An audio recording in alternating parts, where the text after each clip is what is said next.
दोस्तों, क्या आपके पास कभी लोन वाले फेक मैसेजेस या कॉल्स आए हैं? या फिर आपने प्ले स्टोर में वो लोन वाले ऐप्स तो देखे ही होंगे। ये तो हम आम तौर पर जानते हैं कि इनमें से ज्यादातर कॉल्स, मैसेजेस और ऐप्स फेक ही होते हैं, लेकिन मजबूरी इंसान से कुछ भी करवा सकती है। पैंडेमिक के बाद से ही ऐसे केस बहुत आ रहे हैं भारत में, और वजह है इंस्टेंट लोन ऐप्स जिनका लिंक चीन से बताया जा रहा है। चलिए बात करते हैं कि ये इंस्टेंट लोन ऐप्स हैं क्या और कैसे काम करते हैं। दोस्तों, इंस्टेंट लोन ऐप्स ऐसी एप्लीकेशंस होती हैं जो लोगों को कुछ ही समय, जैसे कुछ घंटे और मिनटों में भी पर्सनल लोन देती हैं। आमतौर पर ये लोन छोटी टिकट साइज के होते हैं, जैसे 5,000 से 20,000 तक के।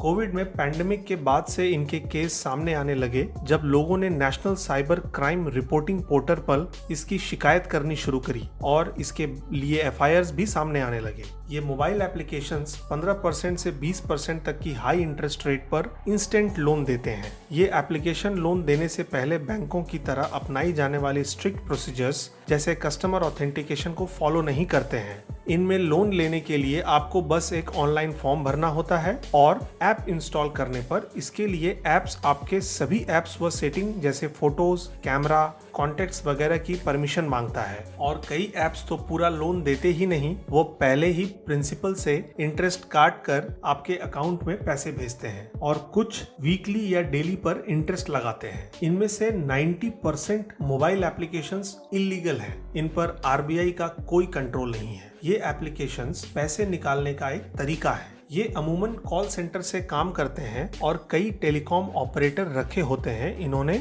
लोगों से पैसे निकलवाने के लिए और उनके डेटा का मिसयूज करने के लिए। और जब लोग पैसे नहीं दे पाते तो ये उन्हें अब्यूज भी करते हैं। उनकी फोटोज को मॉर्फ करके इंटरनेट पर अपलोड कर देते हैं और उनके कॉन्टैक्ट्स को लोगों को भी सेंड करते हैं उसे बदनाम करने के लिए। ये ऐप्स आमतौर पर देती तो 2,000 से 10,000 तक के लोन है, पर लोगों से लाखों रुपए आसानी से निकलवा लेती है। जैसा कि कई विक्टिम्स ने न्यूज पर बताया कि पहले ये सारी इंफॉर्मेशन और फोन्स के हर ऐप्स की परमिशन ले लेते हैं, फिर अकाउंट में सिर्फ कुछ हजार रुपए ही भेजती हैं और पूरी जानकारी भी नहीं देती कि कब तक पैसे लौटाने हैं। इस तरह ये अगले ही दिन से मैसेज, फोन करने लगती है इंटरेस्ट के साथ पैसे लौटाने के लिए। ये यूजर को कुछ लिंक्स भी सेंड करती हैं, ये कहते हुए कि आप इस लिंक वाले ऐप से लोन लेकर हमें लौटा दो और उन्हें आप बाद में दे देना, वो भी हमारे पार्टनर कंपनी है। इस तरह 2,000 का लोन कब 40,000 बन जाता है पता ही नहीं लगता। आपके कॉन्टैक्ट्स को भी ये फोन करके गंदे तरीके से बात करते हैं और इस तरह ये आपका जीना मुश्किल कर देते हैं। इसलिए बहुत सारे सुसाइड के केसेस भी निकल कर आ रहे हैं। ये ऐप्स अक्सर चीनी कंपनियों से लिंक होते हैं कम इनकम वाले लोगों को फंसाने के लिए, लेकिन कॉल करने वाले अक्सर इंडियंस ही होते हैं जो इनके स्टाफ होते हैं। इन ऐप्स के डेटा सेंटर चीन में होते हैं और उस डेटा के बाद में ज्यादा मिसयूज होता है। ये तो हम सब जानते हैं कि चीन कितने गंदे तरीके से इस डेटा का यूज करता है साइबर वॉर करने के लिए। न्यूज में ये मामले सामने आने लगे जब फरवरी में इंडियंस को टारगेट करने वाली ऑनलाइन फ्रॉड लोन स्कीम्स के आरोप में 115 नेपालियों के साथ 2 चीन लोगों को नेपाल में गिरफ्तार किया गया था।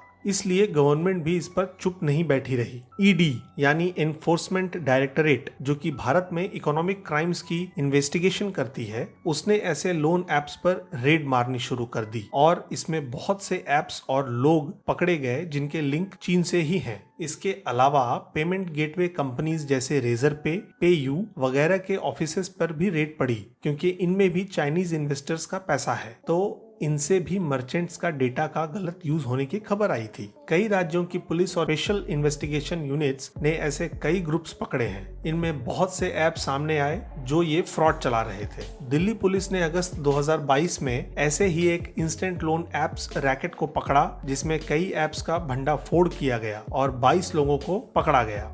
इनमें से कुछ apps Rage Cash app, PP Money app, Rupees Master app, Cash Ray app, Mobi Pocket app, Papa Money app, Infinity Cash app, Credit Mango app, Credit Marvel app, CB Loan app, Cash Advance app, HDB Loan app, Cash Tree app, Raw Loan apps, Cash Port, Rupee Way, Loan Cube, Wow Rupee, Smart Wallet, Giant Wallet, High Rupee, Swift Rupee, Wallet Twin, Fish Club, ये Cash, I am Loan, Grow Tree, Magic Balance, Yo Cash, Fortune Tree, Super Coin जैसे कई apps शामिल हैं।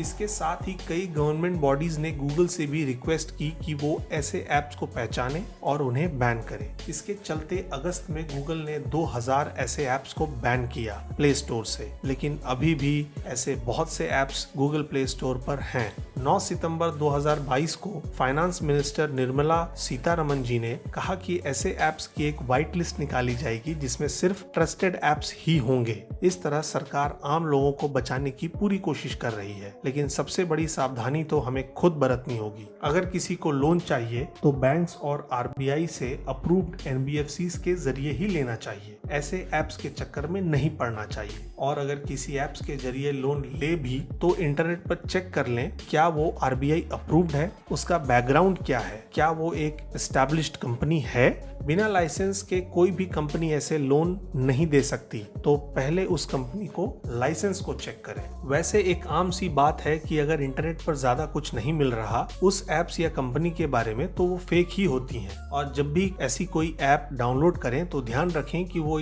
किस किस चीज की permission मांग रहा है, क्योंकि ऐसे ही डेटा लीक होता है जब कोई ऐप्स हर ऐप की परमिशन मांगने लगता है, जैसे कॉन्टैक्ट या कैमरा।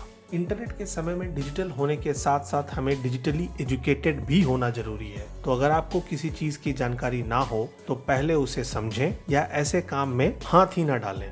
उम्मीद है ये वीडियो आपको पसंद आया होगा। इसे लाइक करें और अपने दोस्तों के साथ शेयर करें ताकि वो भी ऐसे काम में आने से बच सकें। अगर आप बेस्ट इंस्टेंट लोन ऐप्स के बारे में और भी डिटेल में जानना चाहते हैं तो हमें कमेंट में जरूर बताएं, हम उस पर भी वीडियो बना देंगे। तो दोस्तों, जाने से पहले आपसे एक रिक्वेस्ट है कि अगर आपको ये वीडियो पसंद आया हो तो इसे लाइक और शेयर जरूर करें और हमारे चैनल को सब्सक्राइब करें ताकि आपको हमारे आने वाले वीडियो के बारे में नोटिफिकेशंस मिलता रहे। Thank you.